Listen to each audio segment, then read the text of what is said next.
अस्सलाम वालेकुम नाज़रीन। ईरान इसराइल जो एक जंग अब जो जिस तरह फैलती चली जा रही है और पूरी रात जो कुछ होता रहा उस पर भी आपको बताएंगे। इसके साथ साथ अमेरिका की फ़ौज क्या हाई अलर्ट है, पेंटागन में एक हंगामी मीटिंग हुई, यूके से जिस तरीके से बरतानिया से और यूरोपीय ममालिक से रिसोर्सेज मूव करवाए जा रहे हैं वो सब भी आपके सामने रखेंगे। और उसके साथ साथ इम्पॉर्टेंट ये है कि वाशिंगटन डीसी के अंदर एक एहतजाज भी चल रहा था। उस एहतजाज के हवाले से कुछ खबरें जितनी हम रिपोर्ट कर सकते हैं वो आपके सामने रखेंगे। लेकिन आगाज़ करेंगे इसराइल और ईरान से। आगाज़ करेंगे उस जंग से जो फैलती चली जा रही है, उस जंग से जिसपे मुख्तलिफ तज्ज़ियाकार, मुख्तलिफ तबसरा करने के लोग, मुख्तलिफ मुबस्सिरीन जो है वो ये कह रहे हैं कि इस जंग के अंदर पाकिस्तान को, टर्की को खास तौर पे नज़र इसलिए रखनी चाहिए और ईरान की कामयाबी के लिए दुआ करनी चाहिए, बल्कि ईरान के साथ खड़ा होना चाहिए, छुप छुपा के, ओपनली, क्योंकि इसके बाद अगला नंबर या टर्की या पाकिस्तान का हो सकता है। जो अभी सुबह सुबह की खबरें हैं, जो पूरी रात सिचुएशन चलती रही, उसके बाद सुबह जो इसराइली सदर का इस टाइम बयान सामने आया है कि रात हमलों के बाद ये इंतहाई अफसोसनाक और मुश्किल सुबह है, मिलकर इस पर काबू पा लेंगे।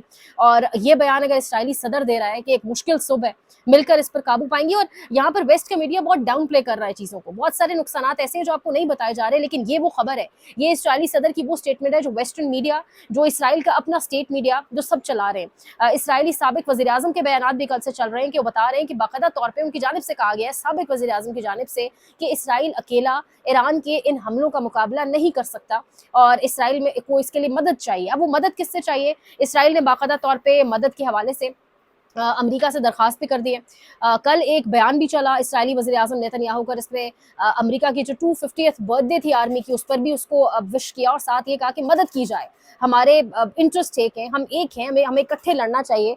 तो अब मदद मांगी जा रही है अमेरिका से, और इसराइल इस वक्त पूरी कोशिश कर रहा है कि इस जंग को ऐसी शक्ल दी जाए कि अमेरिका को ना चाहते हुए भी इसमें कूदना पड़े, अमेरिका इसके अंदर इसराइल का साथ दे। अब तक तो अमेरिकी स्टेटमेंट्स ये है कि हम पूरा मामला जानते हैं, इसराइल और ईरान के बीच जो सिचुएशन चल रही है, लेकिन हमारा इस हमले से लेना देना कोई नहीं है। लेकिन दूसरी जानिब ट्रंप साथ ही थ्रेटन भी करता रहा, ट्रंप के साथ ही हमने वो ट्वीट्स भी देखी जिसमें बाकायदा बाज़ाब्ता तौर पे वो ईरान को धमकियां भी देता रहा। अब इस वक्त रिसोर्सेज भी मूव करवाए जा रहे हैं, इस वक्त यूके से, इस वक्त बरतानिया से और खासकर यूक्रेन से, जो तमाम तरह रिसोर्सेज यूक्रेन के अंदर, यूक्रेन रशिया वॉर के लिए मौजूद थे, वो सब मूव करवाए जा रहे हैं मिडल ईस्ट के जानिब अपनी बेसिस के ऊपर।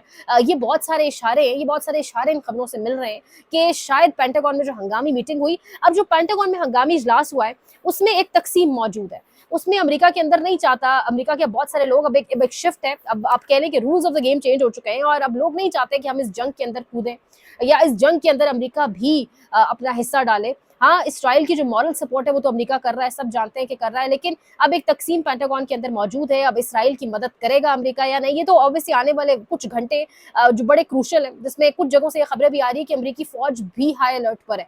तो ये तमाम तर चीज़ें कुछ टाइम गुजरने के साथ साथ वाजे हो जाएंगी। लेकिन अभी जो अब्बास इराक्ची का बयान सामने आया है ईरानी वजीर दफा का, कि इसराइल पर हमारे दिफाई हमले जारी रहेंगे। इस वक्त जो जब हम बात कर रहे हैं तो ईरानी शहर इस्फहान पर हमला हुआ है, जो रात गुजरी है वो दोनों ममालिक के लिए मुश्किल इस तरीके से थी कि अब ईरान भी जो हमले कर रहा है वो ऑयल डिपोज के ऊपर कर रहा है, ऑयल रिफाइनरीज के ऊपर कर रहा है। बल्कि ईरान ने एक जो हमला किया कल, वो उनकी टेक्नोलॉजिकल बैकबोन है, एक इंस्टीट्यूट ऑफ साइंस है जहाँ पे तमाम तर नए तजुर्बात किए जाते हैं, जहाँ पर लेबॉर्ट्रीज हैं, सिक्योरिटी के हवाले से जितनी भी तहकीकात हैं, जितने भी तजुर्बात है वो किए जाते हैं। ईरान ने रात को वहाँ पर हमला किया, ईरान ने हीफा पर हमला किया। ये तीसरा बड़ा शहर है इसराइल का, जेरूशलम और तेल अवीव के बाद, आबादी के लिहाज से भी। इसके साथ साथ ऑब्वियसली ये पोर्ट भी है, एक बंदरगाह भी है, उस लिहाज से भी इसको एक ठीक ठाक अहमियत हासिल है। और इसके साथ साथ हीफा पोर्ट पर और ऑयल रिफाइनरी पर ईरान की जानिब से रात को हमला किया गया, ड्रोन हमले भी थे, मिसाइल हमले भी थे। और इसके साथ साथ ईरान ने टारगेट किया रात गए, ये जो बाकायदा तौर पे जो मैं अब आपको खबर सुना रही हूँ ये इसराइली प्रेस टीवी की है, Iran is targeting Haifa with cluster missiles. ये जो खबरें है ना, ये वेस्ट मीडिया अगेन इसको डाउन प्ले कर रहा है, इस तरह नहीं चला रहा। CNN बाकायदा रिपोर्ट्स डिलीट करवा रहा है, BBC बाकायदा तौर पर रिपोर्ट्स को डिलीट करवा रहा है, लेकिन ये जो खबर है कि ईरान ने टारगेट किया है हीफा पोर्ट को क्लस्टर मिसाइल्स के साथ, ये खबर इसराइल का अपना स्टेट मीडिया चला रहा है। ये वो तमाम तर खबरें जो इसराइली मीडिया खुद चला रहा है। एक क्योस है इसराइल के अंदर, इतना क्योस है कि जब ईरान हमले करता है या जब ईरान पर हमले किए जाते हैं तो लोग बाहर निकले हुए हैं, लोग सड़कों के ऊपर सेलिब्रेट कर रहे हैं, लोगों के अंदर डर खौफ नहीं है। जब इसराइल पर हमला होता है, जब सायरन बजते हैं तो लोग फौरन बंकर्स की तरफ भागते हैं, एक भगदड़ मच जाती है, एक क्योस की सिचुएशन है, क्योंकि सारी उम्र, सारी जिंदगी, यानी तकरीबन 70 बरस से जायद फ़लस्तीन के ऊपर जो एक हालात, जो क़यामत, जो कहर बरसाता रहा इसराइल, शायद अब समझ आएगी कि असल में बमबारी कहते कैसे हैं। असल में जब बमबारी होती है, जब बच्चे उसका निशाना बनते हैं, जब सायरन बजते हैं, जब फ़िज़ाओं के अंदर आवाज़ें होती हैं, गूंज होती है, तो उसकी उसकी क्या फीलिंग्स होती हैं, शायद अब समझ आएगी। अच्छा, यहाँ पर जो एक और बड़ा हमला ईरान ने रात गए किया, पावर सेक्टर्स के ऊपर अटैक किया। जो इसराइल की पावर सेक्टर्स हैं, ऑब्वियसली जो एनर्जी सेक्टर्स हैं उनके ऊपर अटैक किया, और अमोनिया के डिपो के ऊपर अटैक। ये वो खबरें जो छुपा, अमोनिया डिपो पर जो अटैक है ये आपको वेस्ट मीडिया नहीं दिखा रहा, लेकिन ये अटैक किया गया है अमोनिया के डिपो के ऊपर ईरान की जानिब से। इसके साथ साथ तेहरान में भी अटैक्स हुए हैं। तेहरान में रात गए फ्यूल के ऊपर, जो फ्यूल रिफाइनरीज हैं उनकी, ऑयल रिफाइनरीज के ऊपर, ऑयल डिपोज के ऊपर अटैक हुआ है। लेकिन कहा यह गया तेहरान की मीडिया की जानिब से गैस स्टेशन पर भी अटैक हुआ है, लेकिन तेहरानी मीडिया ने कहा कि amount of fuel was not too high, इतना ज्यादा फ्यूल मौजूद नहीं था वहां पर, लिहाजा इतना बड़े लेवल के ऊपर नुकसान नहीं हुआ। और जंग सिर्फ तल अबीब तक नहीं रहेगी, ये हमने देखा था कि ईरानी मिनिस्टर्स, ईरानी वजीर दफा ये वाजे कर चुके थे कि जंग अब इससे आगे बढ़ेगी और जंग अब सिर्फ तल अबीब तक नहीं रहेगी। गार्डेड बैलिस्टिक मिसाइल्स और हाइपरसोनिक मिसाइल्स, इन सब का इस्तेमाल किया गया। आयरन डोम को हमने तबाह होते देखा जिस तरीके से। और रात के हवाले से खबर ये है, जो मुख्तलिफ अल जजीरा और मुख्तलिफ चैनल्स चला रहे हैं जिन पर से ऑब्वियसली इस खबर को हटाया जा रहा है, वो खबर ये कि जो एक जंगी तैयारा है ईरान का, वो इसराइल की हदूद में दाखिल हुआ। जब वो इसराइल की हदूद में दाखिल हुआ तो सायरन्स बजे, और वो उसके बाद इस खबर को बाकायदा सीएनएन ने जब चलाया तो ये पूरा का पूरा जो फाइल है, डॉक्यूमेंट है, ये सीएनएन से डिलीट करवाया गया है। अब इस हवाले से अल जजीरा और बाकी चैनल्स ये तबसरा कर रहे हैं, लेकिन आपको और वेस्ट के मीडिया ये नहीं बता रहा। लेकिन खबर ये है कि रात को ईरानी जंगी तैयारा बाकायदा तौर पर इसराइल की हदूद में भी दाखिल हुआ है। अब इस वक्त पेंटागन के अंदर हंगामी मीटिंग की भी मैंने आपको खबर दी, साथ ही कनाडा के अंदर G7 का इजलास भी चल रहा है, रिसोर्सेज की मूवमेंट भी हो रही है। तेहरान में ऑयल रिफाइनरीज अपने मामूल के मुताबिक चल रही है, ये ईरानी मीडिया कह रहा है। ऑल्दो हमले किए गए तेहरान में ऑयल रिफाइनरीज के ऊपर, इस वक्त भी इस्फहान पे एक बड़ा हमला जारी है। और अब इसराइली मीडिया खबरदार कर रहा है ईरान के शहरियों को कि वो फौजी तनसीबात से दूर रहें, क्योंकि अब जो बड़ा हमला होने जा रहा है वो फौजी तनसीबात के ऊपर हम करेंगे। अल जजीरा जितनी डॉक्यूमेंट्रीज चला रहा है, अल जजीरा जितनी रिपोर्टिंग कर रहा है, वो एक लफ्ज इस्तेमाल कर रहा है, क्वाइट एक्सटेंसिव डैमेज, लेकिन इसराइली मीडिया इसको सेंसर कर रहा है। इसराइली मीडिया ये सब कुछ नहीं बता रहा। बीबीसी ये कह रहा है कि इसराइल में जो रात गुजरी है, रात भर सायरन बजते रहे। इसराइल में रात भर सायरन बजते रहे, तल अबीब में रात भर सायरन बजते रहे, जेरूशलम में रात भर सायरन बजते रहे।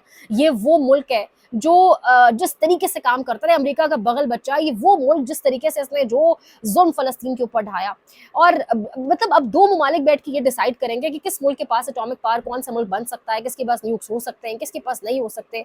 पहले आप मुज़ाकरात के टेबल पर लाते हैं, फिर आप थ्रेटन करते हैं, फिर आप बदमाशी भी दिखाते हैं, और उसके बाद हमला करके फिर आप दोबारा। लेकिन अब इस वक्त जो टोन डाउन काफ़ी हद तक हो चुकी है अमेरिका की भी। लेकिन अगेन यहाँ पर जो इंपॉर्टेंट चीज़ है, जिसको पूरा मीडिया, वेस्ट का मीडिया हो गया, अल जजीरा हो गया, खुद ईरानी मीडिया हो गया, सारे मीडिया रिपोर्ट कर रहा है, वो सबसे इंपॉर्टेंट इस वक्त ये है कि रिसोर्सेज की मूवमेंट इस वक्त चल रही है, और रिसोर्सेज को इस वक्त मूव करवाया जा रहा है बरतानिया वगैरह से, खासकर यूक्रेन से। और इस वक्त ज़ेलेंस्की और यूक्रेन की एक और बड़ी फिक्र और परेशानी बढ़ गई है, क्योंकि इस वक्त वल्नरेबल लोग हो चुके हैं वो।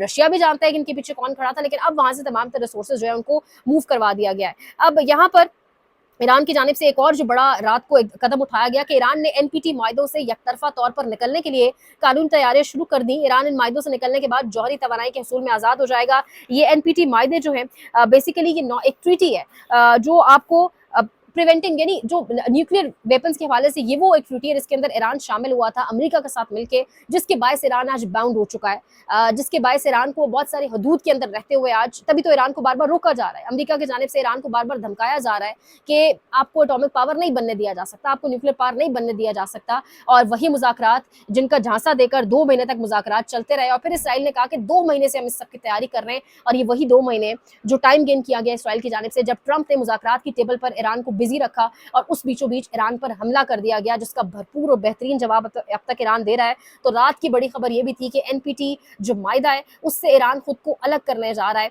उससे अलग होने के बाद ईरान जौहरी तवानाई के हवाले से जो प्रोग्राम्स है उनके हवाले से एक बड़ी हद तक इंडिपेंडेंट हो जाएगा। अब खबर यह भी है जो इसराइली मीडिया दे रहा है कि गुज़िश्ता रात ईरानी हमलों में 7 सेवनी यानी 7 इसराइली आप कह रहे हैं कि वो हलाक हो चुके हैं, 240 जख्मी हो गए हैं, जबकि जख्मियों की कुल तादाद 700 से तजावुज़ कर गई है। इसराइल की जो मिनिस्ट्री है वो खून की एहतियात की अपील भी कर रही है। ये वो तमाम तर दर्द अब इनको महसूस होंगे जो इन्होंने फ़लस्तीन के लोगों को दिए। अब इसराइल ने ईरानी शहरियों को मिलिट्री तनसीबात से दूर रहने की वार्निंग जारी कर दी। एक बड़ा हमला मुतवक्के। बरतानिया का कहना है कि वो हंगामी हालात में मदद के लिए अपनी फ़ौज मशरिक़ वस्ता मुंतकिल कर रहा है, ये अल जज़ीरा बता रहा है। और दूसरी जानिब अगेन बीबीसी की खबर भी है कि Britain moving jets to Middle East to support regional security. ये इस वक्त तमाम तर सिचुएशन है। रजब तैयब एर्दोगान के भी बाकायदा तौर पर रब्ता हुआ, कल रात गए रब्ते भी बड़े लेवल पर हुए। पाकिस्तानी वज़ीर-ए-आज़म शहबाज शरीफ से राब्ता हुआ, इवन राब्ता सऊदी वली अहद का राब्ता हुआ ईरानी सदर से, तो राब्ते बड़ी तेज़ी के साथ अब तमाम तर इस्लामी मुल्कों के भी चल रहे हैं आपस में, लेकिन राब्तों से आगे बढ़कर भी मामला जाएगा क्योंकि वहाँ तो रिसोर्सेज़ मूव करवाए जा रहे हैं, वहाँ तो पूरा वेस्ट एक तरफ खड़ा हो रहा है, तो यहाँ क्या इस्लामी मुल्क भी साथ खड़े होंगे एक-दूसरे के, यानी यहाँ में एक बड़ा एहतजाज वाशिंगटन डीसी के अंदर एक बड़ा मुज़ाहिरा जिसमें ह्यूस्टन, टेक्सास, इवन के नॉर्थ अमेरिका यानी कनाडा से भी लोग 10-10, 12-12 घंटे का सफ़र करके पहुँचे, ट्रैवल करके यहाँ पर पहुंचे और एक जानिब एहतजाज चल रहा था, दूसरी जानिब पाकिस्तान में इमरान खान को यानी पाकिस्तान तहरीक इंसाफ के पैटर्न इन चीफ को, कप्तान को दोबारा कैद तन्हाई में डाल दिया गया। रात को अलीमा खान का भी इस पर ट्वीट आया, पाकिस्तान तहरीक इंसाफ ऑफिशियल ने भी इस पर ट्वीट किया कि इमरान खान के केसेस को एक गैर मुअय्यना मुद्दत तक के लिए आगे करके और मुलाकातों के ऊपर दोबारा एक लग रहा है कि पाबंदी सी लगा दी गई है। आज से 1 महीना कबल इमरान खान ने कहा था कि पार्टी लाहेअमल देगी, महीना गुजर चुका है, पार्टी ने कोई लाहेअमल नहीं दिया, इमरान खान को दोबारा कैद तन्हाई में डाल दिया गया है। कल एक बड़ा एक एहतजाज भी हुआ, कुछ इंडिपेंडेंट ज़राए बताते हैं कि इस एहतजाज के अंदर गालिबन 5 से 6 हज़ार के लोग करीब लोग मौजूद थे। तहरीक इंसाफ इससे ज़्यादा का क्लेम कर रही है।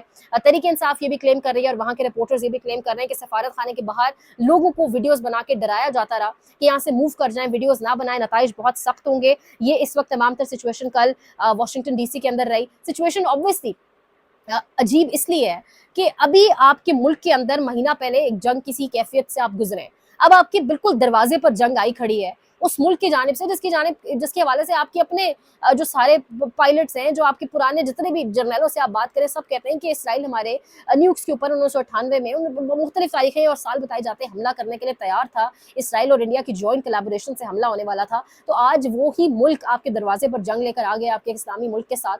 तो इस वक्त सिचुएशन को मुल्क के अंदर हाउस एंड ऑर्डर करने की ज़रूरत है, ना कि आप मुल्क के साबिक वज़ीर-ए-आज़म को कैद तन्हाई में डाल दें। दूसरी जानिब बाहर जिस तरीके से मुज़ाहिरे चल रहे हैं, तो पाकिस्तान के हक़ में ये सारी सिचुएशन बेहतर नहीं है क्योंकि इस वक्त पूरा खित्ता जिस तरीके से डिस्टर्ब्ड है, तो अपने हाउस को इन ऑर्डर करने की बहुत ज़रूरत है। कुछ मज़ीद अपडेट्स अगले व्लॉग में लाइक, शेयर, सब्सक्राइब, कमेंट। अपना ख्याल रखें। अल्लाह निगहबान।